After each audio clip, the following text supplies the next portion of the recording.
پڕ بە ماڵەکەی قیژان کوا مناڵتان بۆ نییە مناڵتان بۆ نەبووە هەفتەیەک مناڵ چۆنە بێ بۆ خاتری خوا ئاخری دوای دوو سێ مانگ پێی تەلاق دا بۆ مناڵتان نەبووە هەفتەیەک مناڵ نەبێ بە هەفتەیە شتی وا بووە بە قسەی ئەو دایک و باوکانە مەکەن کە ژنەکەت باشە و ڕێک و پێکە بە قسەی هیچ کەسێک مەگە تەلاقی دەی بەڵام ئەگە خراپ بۆ شتێکی ترە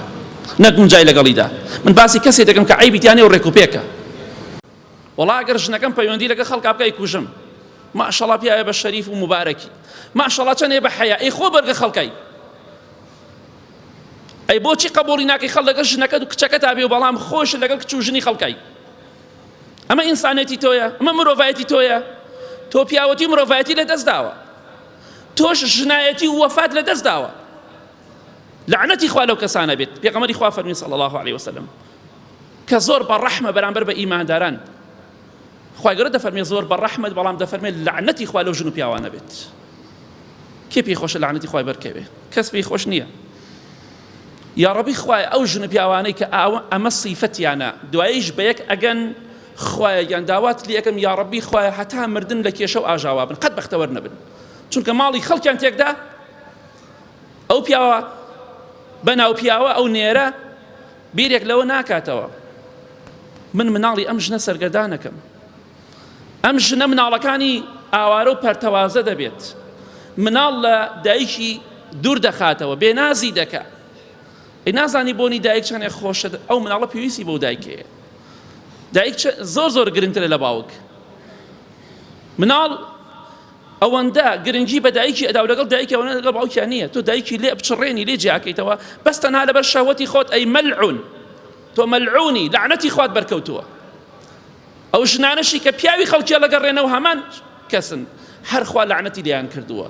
ئیتر ناڵی پیاوەکەم خراپە پیاوەکەت خراپە بۆ لێ جیا نابیتەوە چ پێویستەکە چارە تۆ خەریکی دڵداری خۆشەویستی بجارێت تەلاق نەدراوی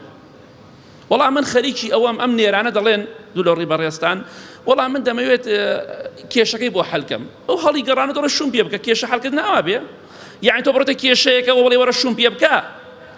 ئەمە کێشە حەلکردنە یا ئەمە فەسادیە والله لا يحب المفسدين خوای گەورە دەفەرمێ من ئینسانی مفسید و ئاژاوچیم خۆش ناوێ تۆ خوا ڕقی لێتە ئیتر بۆچی بە وەکو ئینسانێکی ئیسلاح و چاکسازی خۆت دەرخستووە با لە خوا بترسین تەقوای خوا بکەین ئەمانەمووی دەردی کۆمەڵایەتی و کۆمەڵگایە لەناو ئێمەدا بڵاوە زۆریش بڵاوە ئەوانەی کە خراپن گویان لە من دەبێ دەزانن چەندێک خراپە ڕووی داوە ئەوانەی کە گویان لێ وعدیان بە ژن داوە یا ئەو ژنانی کە وعدیان بە پیاو داوە با بگەڕێنەوە بۆ لای خوا و کۆتایی پێبێنن چونکە لە ژێر لعنەت و نەفرەتی خوادان بەڵێ خەس و گیان دایکی بەڕێز بۆچی ڕۆژانە بە کوڕەکەت ئەڵەی ئەگەر پیاوی ژنەکە تەلاقدا باسی ژنێ ناکەم کە بە کەڵکی هیچ نایە باسی ژنێ دەکەم بێعیبە ڕێک و پێکە ڕێزی خەس و ئەگرێ ڕێزی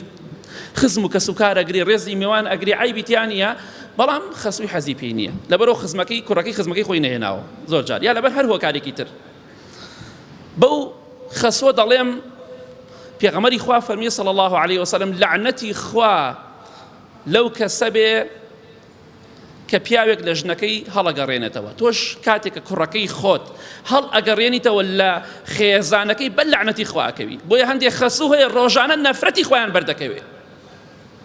ئیش و کاریانەوەیە حاشات لێکەم ئەگەر ژنەکە تەلاق نەدەی ژنەکەیشی ئەگەر خراپەوە شتێکی ترە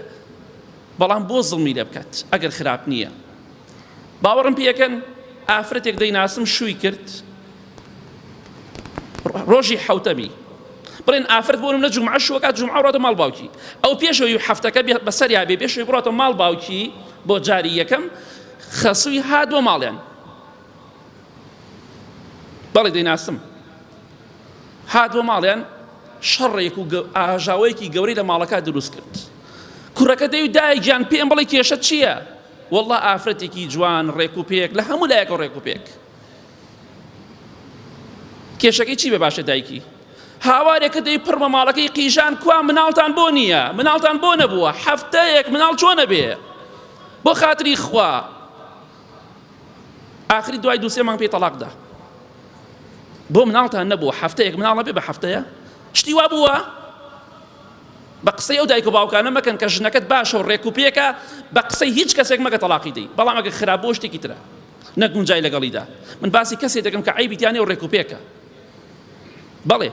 بەڵام تۆ بە کرێ نەگیراوی، پیاوێکی بێگانە بە کرێ نەگیراوە بێژنی خەڵکی هەڵگەڕێنێتەوە بڵام کێشێ بۆ حەلەکەم لە پیاوەکەی هەڵیگەڕێنەوە. ئیشی تۆ نییە و ئیشی کەسوکاری ژنەکەی، ئیشی تۆ نییە. تۆی خیانەتکار، تۆی مەلعون، ئیشت ئەوە نییە کە ژنی خەڵکی هەڵگەڕێنیتەوە. کەس پرسی بە تۆ نەکردەوە، کەس بە تۆی بەکرێ نەگرتووە، تۆ قچێ بەسەر کێشەی خەڵکەوە.